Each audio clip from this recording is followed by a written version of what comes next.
Let's connect our tail system to the animation controls. This is another very straightforward process. Let's go ahead and start by resetting all of our controls. And then we'll go ahead and collapse them down. Feel free to freeze them. However, when we connect the tail rig to our pelvis, we'll then want to refreeze our controls. Remember, we're setting up a dynamic linking system to have more control over the tail's orientation.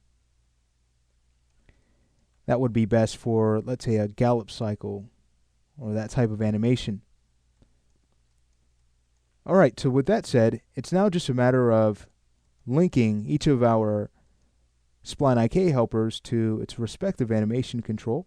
So let's start with that. So there's one, there's two, and the next, just two more. Okay, the next step is to basically take the entire rig here and have that linked to our first animation control. With the exception of our Spline IK goal, we'll want that linked to our global control. Alright, so that way the tail will always be oriented properly. Alright, so let's go ahead and start with our drive chain. We'll grab its root and have that linked to tail A's control object. Alright, next we can go in and grab all of our PT helpers. It might be faster to do that using our select dialog, so we'll first go ahead and exit our link tool, and now we can go ahead and grab all of those helpers. So feel free to find them at the top. That's PT_tail. Alright, so let's go ahead and select each of them. And grab our link tool and link back to our animation control. So now that that's finished, we can also go ahead and take care of our tail bone objects.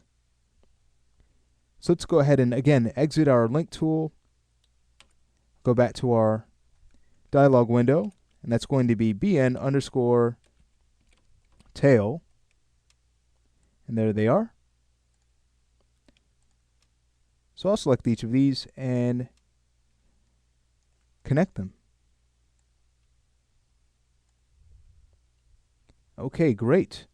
Now we also want to link our animation control, so let's go ahead and link each to tail A, but we will not link them in a way that would give us an FK tail, simply because I think it'd be best to animate the tail with a type of independent control system.